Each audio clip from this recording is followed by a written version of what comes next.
Hello and welcome to the Patty Sadler Show. Oh my goodness, I'm so excited to be here today. We have a great lineup of guests.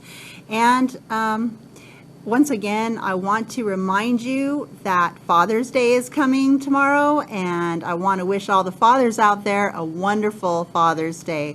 A special shout out to my own dad, who has the biggest heart in the world and who I adore more than anybody. He's my superhero. So happy Father's Day, Dad.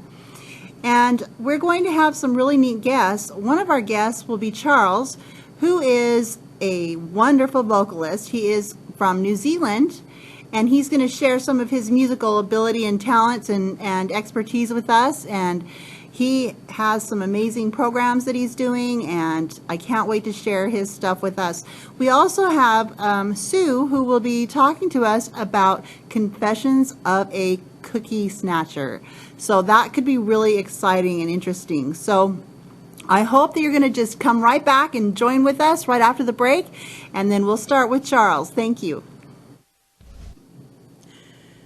Hello, welcome back to the Patty Sadler Show. My goodness, I am so excited today to have some very special guests with us today. And the first guest is going to be Charles. Now Charles, he was born one of 7 children in Croydon of South London, between the Crystal Palace Park and the Brit School. Can we get his picture up there so people can see who he is? Okay, so Charles began violin lessons when he was 9 years old until the age of 19 with the great Frederick Dixon Smith. He studied piano. He was self-taught on the drums and the bass guitar and percussion. And he studied voice with Mark Hayden for 20 years. And he first performed in a band of Alex Boye's keyboard player. How would that be? So that was Mark Smith when he was 12, and he's been playing in bands locally in that area since then. And he's been a vocal teacher for 12 years. He can teach up to 64 students a week, and he was requested by Time Out magazine of London, England, that he writes some music for Tony Blair in his leadership election back in 1994, and he was listed under the business name of Ma Chérie. His first TV appearance was with Danny Minogue and Chris Brown on Radio 1 DJ UK, and at that time articles were written about him in the New Statesman and the Evening Standard. And in 1993 he met his lovely wife, and they married in 1996, and they moved together to New Zealand, where he has been working on his career for all these years and using his voice all of his life. I'd like to welcome here Charles. Hi. How are you doing, Charles? You all, which I can very clearly. How are you doing? I'm great. Hey, it's a real pleasure for me to have you here on the show today. First of all, I would like us to hear some of your music. We have a video that you just put out recently, and I think we're going to go with that right now. Great.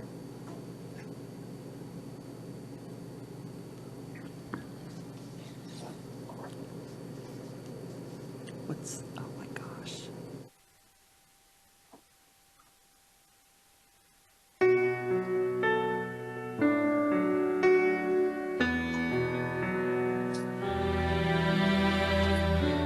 It's harder to see in a dark place, but my imperfections are well perceived. Maybe in time we'll find a good space. It's only when the teardrops start to taste.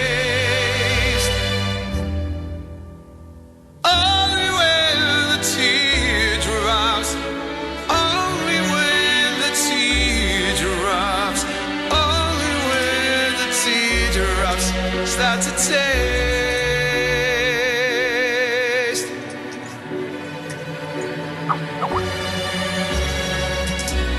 I face the fear in a strange way.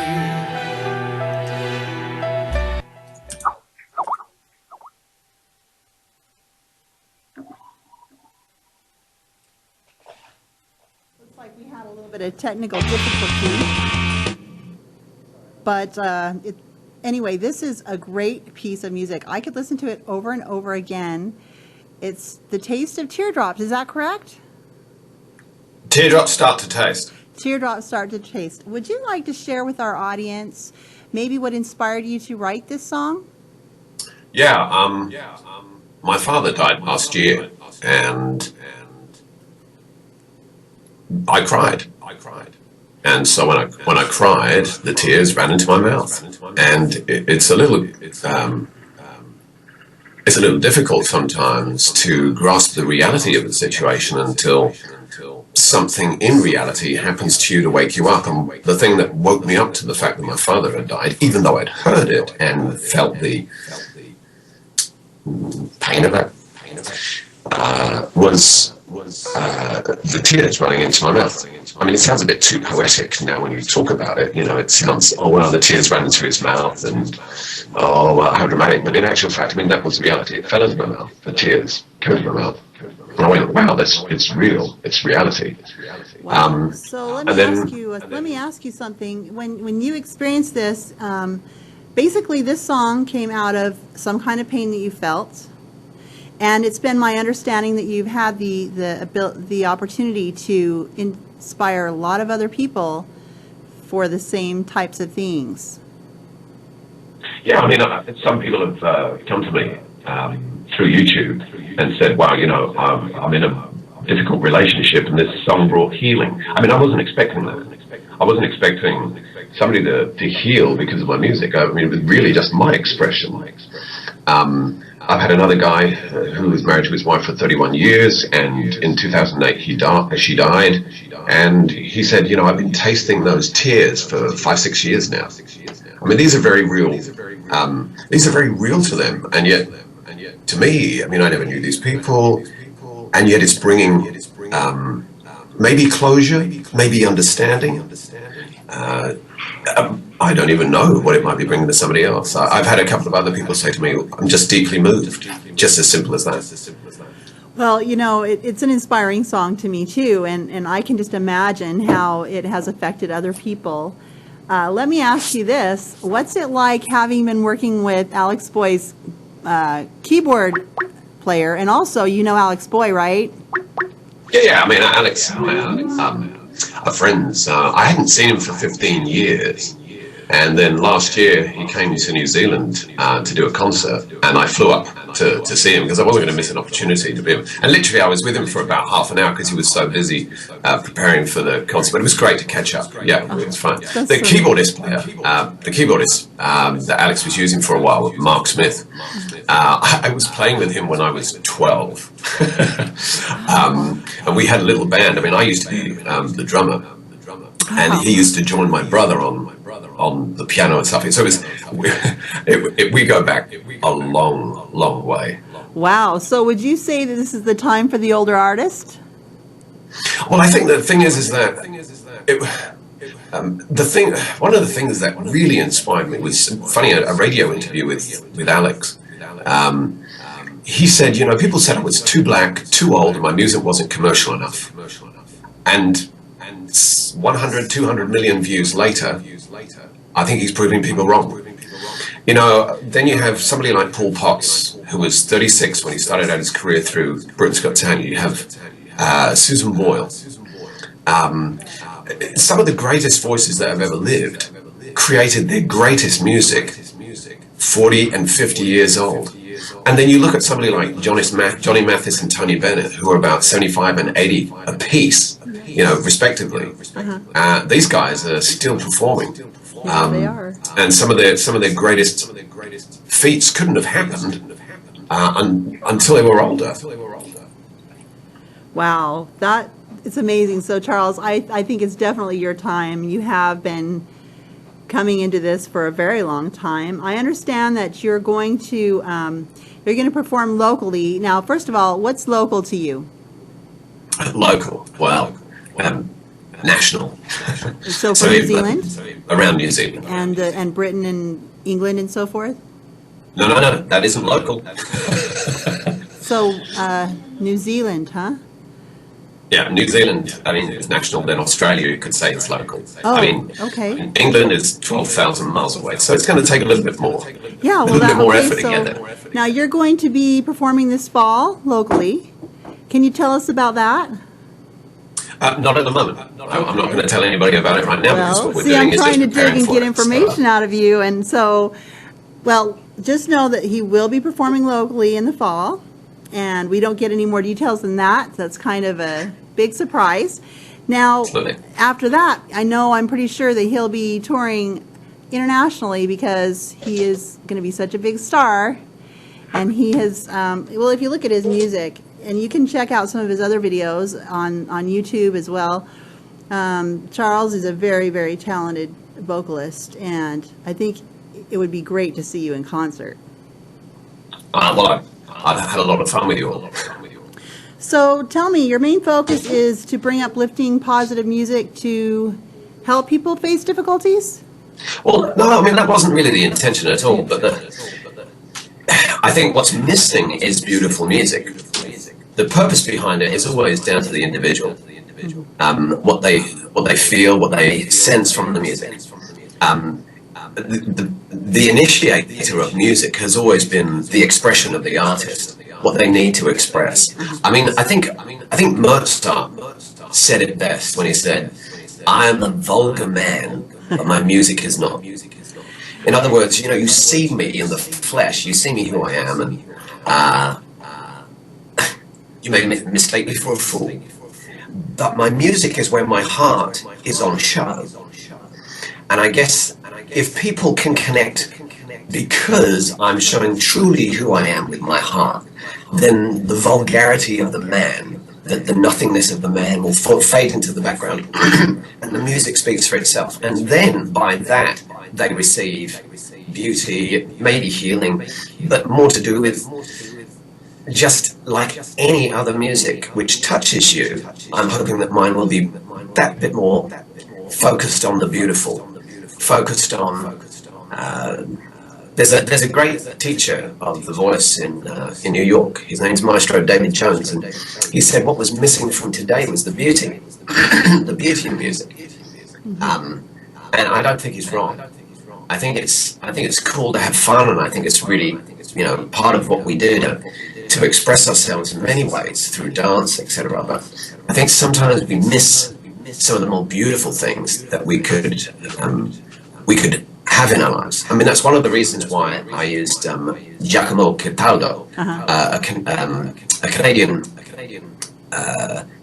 orchestrator, and he helped orchestrate Teardrops Start to Taste in such with a lovely big orchestra, which was so much fun to have people. I've had violinists and cellists from Israel, from Germany, the USA, from the UK, actually participate, from Hungary, actually participate in the making of my music.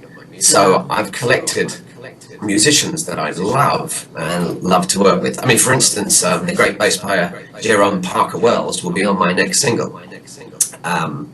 A very well-known bass player, traveled all over the world.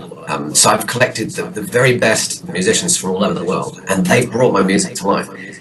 And because of their experience, they brought greater beauty to my songs, my expression. Never underestimate the power of music, because the power of music, you can motivate, uplift, it can inspire, it can change the whole world.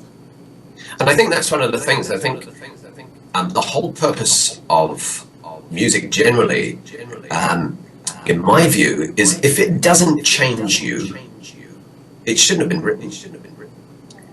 Beautiful. If that music does not express and changes somebody's life, even for an instant, if it doesn't move you, Elvis Presley says, I never sing anything that doesn't move me.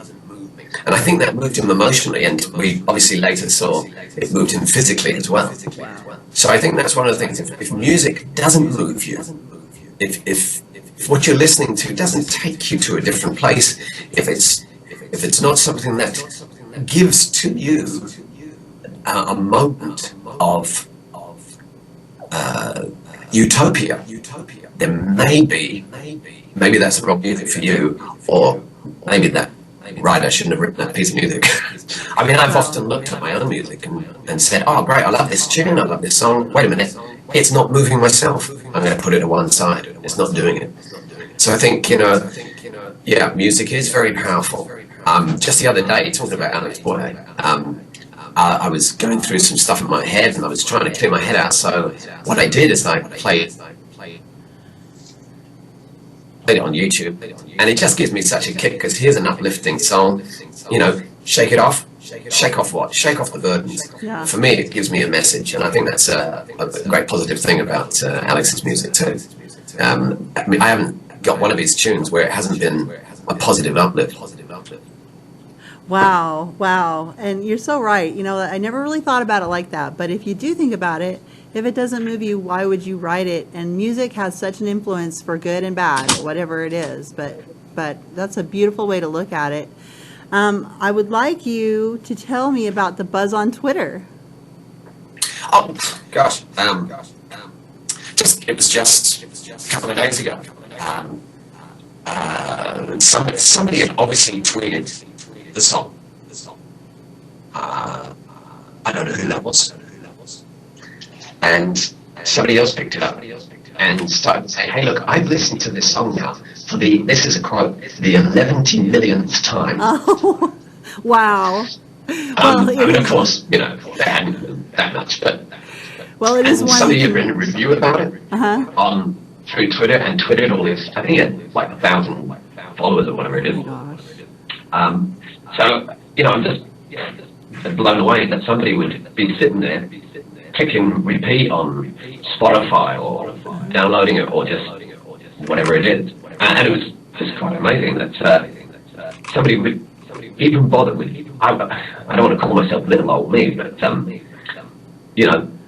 a rising star, not a full star. Hey, so it's nice to be seen. You are a even though full I'm rising. star. You are. So yeah, it was a wonderful thing to see, and it was quite a number of people just buzzing around, and then I got new comments on YouTube. Just unbelievable. Wow. Okay, so where can people connect with you, Charles?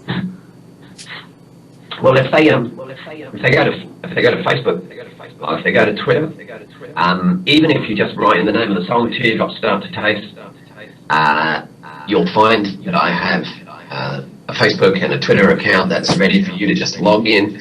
And I'm going to be updating it on all the things I'm going to be doing in the next 6 weeks. Just to let you know, I'll be filming for the next video for the next single. There's a bunch of other singles that I'm working on right now, and be sharing very, very soon. Very soon.